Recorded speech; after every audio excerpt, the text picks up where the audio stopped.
हामीलाई जेनरली के थाहा छ भने दुईवटा इलेक्ट्रोन बीच के हुन्छ रिपल्सन हुन्छ तर एट्र्याक्सन पनि हुन्छ। यसले विशेष थ्योरी एक्सप्लेन गरेको छ कसरी चाहिँ एट्र्याक्सन हुन्छ भनेर। यो सुपर कन्डक्टर फिनोमेनालाई एक्सप्लेन गर्नको लागि चाहिँ यो चाहिँ कसरी एट्र्याक्सन हुन्छ त्यो कुरा मैले भन्न चाहेको।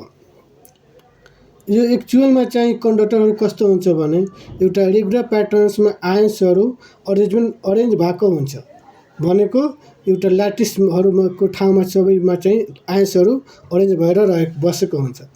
अब के हुन्छ भने जब कुनै इलेक्ट्रोन जब त्यहाँबाट पास हुन्छ तब के हुन्छ भने इलेक्ट्रोन र आयन अपोजिट चार्ज भएको हुनाले एकअर्कासँग एट्र्याक्ट हुन खोज्छ। त्यही भएर नजिकको आयन्सहरू के गर्छ यो इलेक्ट्रोनतिर आउन खोज्छ, अलिकति खुम्चिन्छ अनि त्यसको कारणले के हुन्छ भने फोनोन पनि प्रड्युस गर्छ। अब खुम्चिहाल्यो, अब खुम्चेपछि फेरि त्यहाँबाट इलेक्ट्रोन त बस्ने होइन, त्यसको आफ्नै स्पिड छ, त्यही स्पिडको कारणले फेरि त्यो अगाडि बढ्छ। फेरि त्यहाँ अर्को इलेक्ट्रोन आउँछ।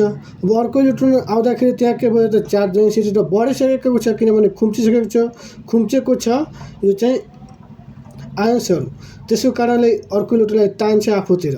अब तानिहाल्यो, फेरि अब त्यो फर्स्ट इलेक्ट्रोनले के गरेको थियो फोनोन प्रड्युस गरेको थियो। अब त्यो फोनोनले के गर्छ भने यो चाहिँ सेकेन्ड इलेक्ट्रोनले चाहिँ त्यो फोनलाई अब्जर्भ गर्छ अनि यसरी अब यो उसले प्रड्युस गरेको फोनोन चाहिँ यसले अब्जर्भ गर्यो। यिनीहरूको बिचमा एउटा बोन्ड क्रिएट भयो। अब एकअर्कासँग यसले के गर्यो बाँध्यो, एकअर्कासँग अट्र्याक्ट गर्यो। जसरी कि अब हुन्छ नि हाम्रो एउटा दुईवटा नर्थ पोलको म्याग्नेट भयो भने अब एकअर्कासँग के हुन्छ रिपेल हुन्छ। तर त्यसैको बिचमा हामी कुनै एउटा अर्को चाहिँ एउटा फ्ल्याम राख्यो भने के हुन्छ यिनीहरू के भन्छ एकअर्कामा फेरि टाँसिहाल्छ। त्यस्तै त्यहाँ पनि हुन्छ, त्यहाँ चार्ज डेन्सिटी पनि बढिसक्यो अनि फोनोन पनि प्रड्युस भइसक्यो। जसको कारणले के हुन्छ इलेक्ट्रोन बिच के भयो भने एउटा एट्र्याक्सन भयो अनि त्यहाँ एउटा कुपर पेयर भयो, त्यहाँ एउटा एट्र्याक्सन पनि भयो, कुपर पेयर भयो। यो फोनोनले के कस्तो रोल प्ले गरेको छ भने चाहिँ ग्लु जस्तो रोल प्ले गरेको छ, यो दुवै इलेक्ट्रोनलाई बाँध्ने काम गरेको छ। अब यस्तै अब भयो, अब यो कुपर पेयरको रूपमा अब के भन्छ कन्डक्टरमा फ्लो गर्छ। यस्तै थुप्रै इलेक्ट्रोनहरू आफूलाई एकअर्कासँग कुपर पेयर बनाउँदै अनि बगिरहेको हुन्छ अनि यहाँ कुनै पनि बग्दाखेरि इनर्जी लस हुँदैन। अब नर्मल मेटरमा के हुन्छ भने हाई टेम्परेचर हुन्छ। हाई टेम्परेचर हुँदाखेरि के हुन्छ यो आयन्सहरू भाइब्रेट गर्छ अनि भाइब्रेट गर्दाखेरि फोनोन प्रड्युस हुन्छ। यो अब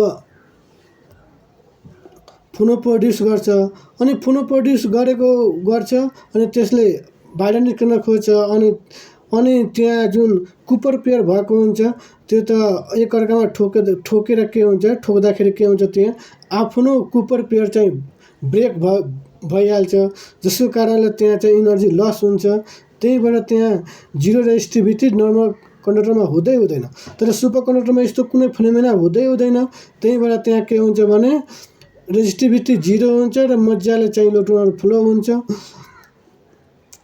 यस्तै नै के अरे सुपर कन्डक्टरमा चाहिँ इलेक्ट्रोनहरू फ्लो हुन्छ।